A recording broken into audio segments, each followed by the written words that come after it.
Honours তৃতীয় বর্ষের রবীন্দ্রনাথ ঠাকুরের ছোট গল্প এক রাত্রি। গল্পটি পাঠ করার পূর্বে আপনারা যারা আমার চ্যানেলটি সাবস্ক্রাইব করেছেন তাদেরকে অসংখ্য ধন্যবাদ, এবং যারা নতুন রয়েছেন তারা চ্যানেলটি সাবস্ক্রাইব করবেন এবং পাশে থাকা বেল আইকনটি প্রেস করে দেবেন, যাতে করে আমি নতুন কোনো ভিডিও আপলোড করার সাথে সাথেই আপনি নোটিফিকেশনটি পেয়ে যান। শুরু করছি রবীন্দ্রনাথ ঠাকুরের ছোট গল্প এক রাত্রি। সুরবালার সঙ্গে একত্রে পাঠশালায় গিয়াছি এবং বউ বউ খেলিয়াছি। তাদের বাড়িতে গেলে সুরবালার মা আমাকে বড় যত্ন করিতেন এবং আমাদের দুইজনকে একত্র করিয়া আপনা আপনি বলিতেন, আহা, দুজনকে বেশ মানায়।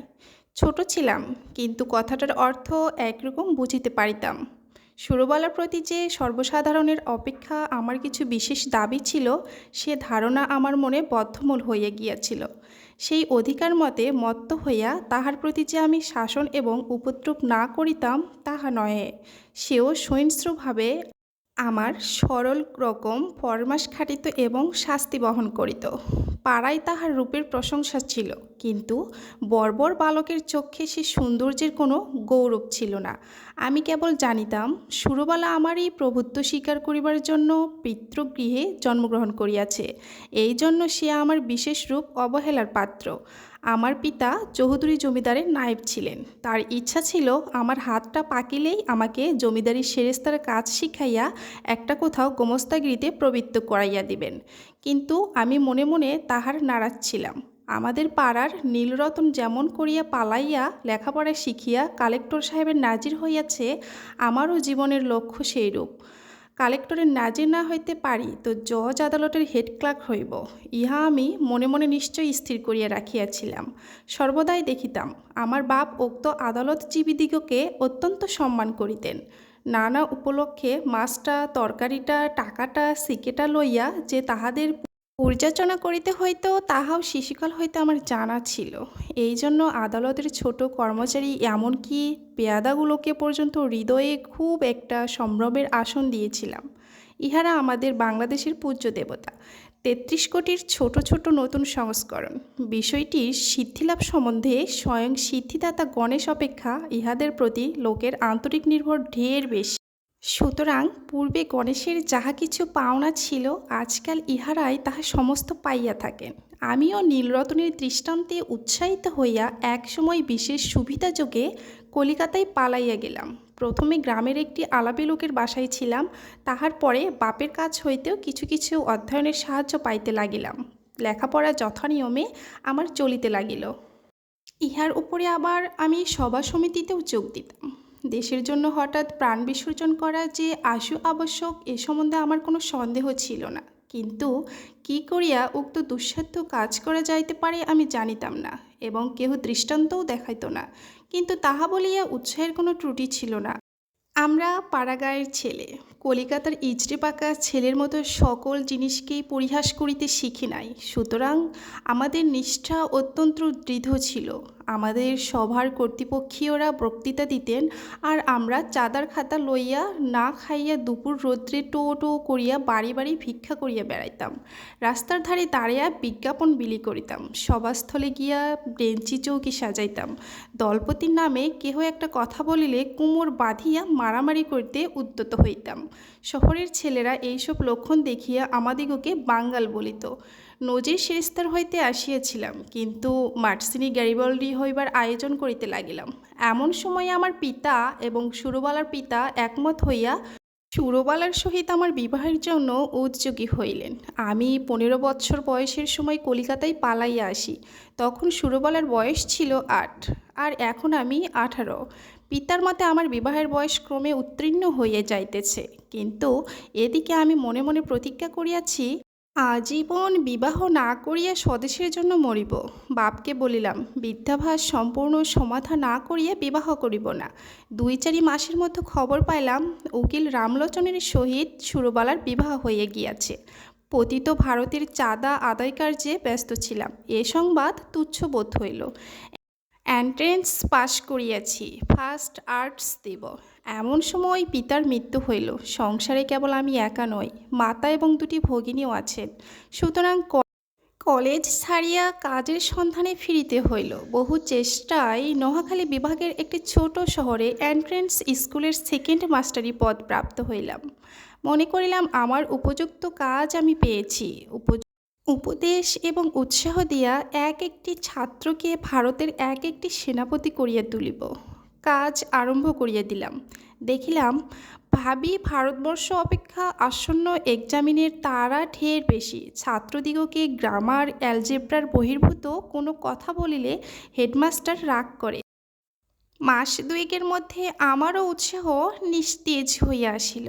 আমাদের মতো প্রতিভাহীন লোক ঘরে বসিয়া নানারূপ কল্পনা করে, অবশেষে কার্যক্ষেত্রে নামিয়া ঘাড়ে নাঙল বহিয়া পশ্চাৎ হইতে লেজ মরা খাইয়া নত শিরে সহিংস্রভাবে প্রত্যাহিক মাটি ভাঙার কাজ করিয়া সন্ধ্যাবেলায় এক পেট চাবনা খাইতে পারলেই সন্তুষ্ট থাকে। লম্ফে ঝম্পে আর উৎসাহ থাকে না। অগ্নিদাহের আশঙ্কায় একজন করিয়া মাস্টার স্কুলের ঘরেতেই বাস করিত। আমি একা মানুষ, আমার উপরেই সেই ভার পড়িয়াছিল। স্কুলের বড় আটচালার সংলগ্ন একটি চালায় আমি বাস করিতাম। স্কুল ঘরটি লোকালয় হইতে কিছু দূরে একটি বড় পুকুরের ধারে। চারিদিকে সুপারি, নারিকেল এবং মাদারের গাছ, এবং স্কুল গৃহের প্রায় গায়েই দুটো প্রকাণ্ড নিম গাছ। গায়ে গায়ে সংলগ্ন হইয়া প্রকাণ্ড নিমগাছটি সকলকে ছায়া দান করিতেছে। একটা কথা এতদিন উল্লেখ করি নাই, এবং এতদিন উল্লেখযোগ্য বলিয়া মনেও হয় নাই। এখানকার সরকারি উকিল রামলোচন রায়ের বাসা আমাদের স্কুল ঘরের অনতি দূরে, এবং তাহার সঙ্গে তাহার স্ত্রী আমার বাল্যসখী সুরবালা ছিল, তাহা আমার জানা ছিল। রামলোচন বাবুর সঙ্গে আমার আলাপ হইল। সুরবালার সহিত বাল্যকালে আমার জানাশোনা ছিল, তাহা রামলোচন বাবু জানিতেন কি না জানি না। আমিও নতুন পরিচয়ে সে সম্বন্ধে কোনো কথা বলা সঙ্গত বোধ করিলাম না, এবং সুরবালা যে কোনো কালে আমার জীবনের সঙ্গে কোনোরূপে জড়িত ছিল সে কথা আমার ভালো করিয়া মনে উদয় হইল না।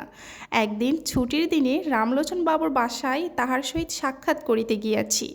মনে নাই কি বিষয়ে আলোচনা হইতেছিল, বোধ করি বর্তমান ভারতবর্ষের দুরবস্থা সম্বন্ধে। তিনি সেজন্য বিশেষ চিন্তিত এবং ম্রিয়মাণ ছিলেন তাহা নহে, কিন্তু বিষয়টা এমন যে তামাক টানিতে টানিতে এ সম্বন্ধে ঘণ্টাখানেক দেড়েক অনর্গল শখের দুঃখ করা যাইতে পারে। এমন সময়ে পাশের ঘরে অত্যন্ত মৃদু একটু চুরির টুংটাং, কাপড়ের একটুখানি খসখস এবং পায়ের একটুখানি শব্দ শুনিতে পাইলাম। বেশ বুঝিতে পারিলাম জানালার ফাঁক দিয়ে কোনো কৌতূহলপূর্ণ নেত্র আমাকে নিরীক্ষণ করিতেছে। তৎক্ষণাৎ দুখানি চোখ আমার মনে পড়িয়া গেল। বিশ্বাস, সরলতা এবং শৈশবপ্রীতিতে ঢল ঢল দুখানি বড় বড় চোখ, কালো কালো তারা, ঘনকৃষ্ণ পল্লব, স্থির স্নিগ্ধ দৃষ্টি। সহসা হৃৎপিণ্ডকে কে যেন একটা কঠিন মুষ্টির দ্বারা চাপিয়া ধরিল, এবং বেদনায় ভিতরটা টনটন করিয়া উঠিল। বাসায় ফিরিয়া আসিলাম, কিন্তু সে ব্যথা লাগিয়া রহিল। লিখি পড়ি যাহা করি কিছুতেই মনের ভাব দূর হয় না। মনটা সহসা একটা বৃহৎ বোঝার মতো হইয়া বুকের শিরা ধরিয়া তুলিতে লাগিল। সন্ধ্যাবেলা একটু স্থির হইয়া ভাবিতে লাগিলাম, এমনটা কেন হচ্ছে। মনের মধ্যে হইতে উত্তর আসিল, তোমার সে সুরবালা কোথায় গেল? আমি প্রত্যুত্তরে বলিলাম, আমি তো তাহাকে ইচ্ছা করিয়া ছাড়িয়া দিয়েছি, সে কি চিরকাল আমার জন্য বসিয়া থাকিবে? মনের ভিতরে কে বলিল, তখন যাহাকে ইচ্ছা করিলেই পাইতে পারিতে, এখন মাথা খুঁড়িয়া মরিলেও তাহাকে একবার চক্ষে দেখিবার অধিকারটুকুও পাইবে না। সে শৈশবের সুরবালা তোমার যত কাছেই থাকুক, তাহার চুরির শব্দ শুনিতে পাও, তাহার মাথা ঘষার গন্ধ অনুভব করো, কিন্তু মাঝখানে বরাবর একখানি করিয়া দেয়াল থাকিবে। আমি বলিলাম, তা থাক না, সুরবালা আমার কে? উত্তরে শুনিলাম, সুরবালা আজ তোমার কেহই নয়, কিন্তু সুরবালা তোমার কি না হইতে পারিত? সে কথা সত্য, সুরবালা আমার কি না হইতে পারিত? আমার সবচেয়ে অন্তরঙ্গ, আমার সবচেয়ে নিকটবর্তী, আমার জীবনের সমস্ত দুঃখ দুর্ভাগিনী হইতে পারিত। সে আজ এত দূর, এত পর, আজ তাকে দেখা নিষেধ, তাহার সঙ্গে কথা কওয়াও দোষ, তাহার বিষয়ে চিন্তা করা পাপ। আর একটা রামলোচন কোথাও কিছু নাই, হঠাৎ আসিয়া উপস্থিত, কেবল গোটা দুয়েক মুখস্থ মন্ত্র পড়িয়া সুরবালাকে পৃথিবীর আর সকলের নিকট হইতে এক মুহূর্ত ছোঁ মারিয়া লইয়া গেল। আমি মানব সমাজে নতুন নীতি প্রচার করিতে বসি নাই, সমাজ ভাঙিতে আসি নাই, বন্ধন ছিঁড়িতে চাই না। আমি আমার মনের প্রকৃত ভাবটা ব্যক্ত করিতেছি মাত্র। আপন মনে যে সকল ভাব উদয় হয় তাহার কি সবই বিবেচনাসঙ্গত? রামলোচনের গৃহবৃত্তির আড়ালে যে সুরবালা বিরাজ করিতেছিল সে যে রামলোচনের অপেক্ষাও বেশি করিয়া আমার, এ কথা আমি কিছুতেই মন হইতে তাড়াইতে পারিতেছিলাম না। এরূপ চিন্তা নিতান্ত অসঙ্গত এবং অন্যায় তাহা স্বীকার করি, কিন্তু অস্বাভাবিক নহে। এখন হইতে আর কোনো কাজে মনোসংযোগ করিতে পারি না। দুপুরবেলায় ক্লাসে যখন ছাত্রেরা গুনগুন করিতে থাকিত, বাহিরের সমস্ত ঝা ঝা করিত, ঈষৎ উত্তপ্ত বাতাসে নিম গাছের পুষ্পমঞ্জরের সুগন্ধ বহন করিয়া আনিত, তখন ইচ্ছা করিত কি ইচ্ছা করিত জানি না, এই পর্যন্ত বলিতে পারি, ভারতবর্ষের এই সমস্ত ভাবী আশাস্পদ দিকের ব্যাকরণের ভ্রম সংশোধন করিয়া জীবনযাপন করিতে ইচ্ছা করিত না। স্কুলের ছুটি হইয়া গেলে আমার বৃহৎ ঘরে একলা থাকিতে মন টিকিত না, অথচ কোনো ভদ্রলোক দেখা করিতে আসিলেও অসহ্য বোধ হইত।